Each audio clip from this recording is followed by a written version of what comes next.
अस्सलाम वालेकुम। ਉਹ ਸਿਆਣੇ ਕਹਿੰਦੇ ਨੇ ਕਿ ਜਿੱਥੇ ਵਿਗੜੇ ਇੱਕ ਉੱਥੇ ਸਮਝਾਵੇ ਵਿਹੜਾ, ਤੇ ਜਿੱਥੇ ਵਿਗੜੇ ਵਿਹੜਾ ਉੱਥੇ ਸਮਝਾਵੇ ਕਿਹੜਾ। ਵੀ ਆ ਤੁਸੀਂ ਵੇਖਿਆ ਕਿ ਸੋਸ਼ਲ ਮੀਡੀਆ ਤੇ ਨਾ ਹਰ ਪਾਸੇ ਮੈਰੀ ਮੈਰੀ ਹੋਈ ਪਈ। ਮੈਂ ਕਹਿੰਦਾ ਵੀ ਯਾਰ ਉਸਨੇ ਕੋਈ ਨੇਕੀ ਕੀਤੀ? ਬਈ ਉਸਨੇ ਤਾਂ ਬੁਰਾਈ ਕੀਤੀ, ਫਹਾਸ਼ੀ ਕੀਤੀ, ਬਦਕਾਰੀ ਕੀਤੀ। ਪਰ ਅਸੀਂ ਨਾ ਇਸ ਬੁਰਾਈ ਨੂੰ ਬੁਰਾਈ ਸਮਝਿਆ ਨਹੀਂ। ਵੀ ਉਹ ਜ਼ਮਾਨਾ ਜਾਹਲੀਅਤ ਦੇ ਵਿੱਚ ਲੋਕ ਬੁਰਾਈ ਕਰਦੇ ਸੀ ਨਾ, ਤੇ ਉਹ ਬੁਰਾਈ ਨੂੰ ਬੁਰਾਈ ਸਮਝਦੇ ਨਹੀਂ ਸੀ। ਵੀ ਸਾਡੇ ਵਿੱਚ ਇਲਮ ਦੀ ਕਮੀ ਨਹੀਂ, ਵੀ ਅਸੀਂ ਪੜ੍ਹੇ ਲਿਖੇ ਜਾਹਲ ਹਾਂ, ਬਈ ਸਾਡੇ ਵਿੱਚ ਇਲਮ ਵੀ ਹੈ, ਅਕਲ ਵੀ ਹੈ, ਸ਼ਾਊਰ ਵੀ ਹੈ, ਪਰ ਅਸੀਂ ਇਸ ਬੁਰਾਈ ਨੂੰ ਬੁਰਾਈ ਸਮਝਿਆ ਨਹੀਂ।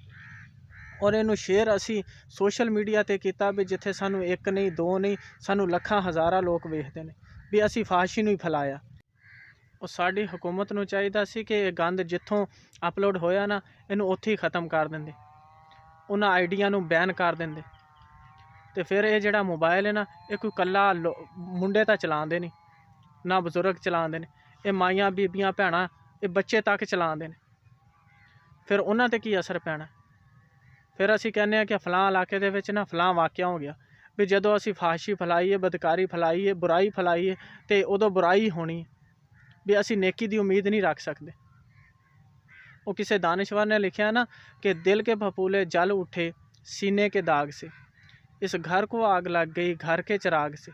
भी गौर का मकाम है भी सानू ना इत्थे गल करन लग्या भी शर्म आ रही है, तो जिथे लोग बदकारी फैला रहे हैं भी उन्होंने कुछ सोचना चाहिए।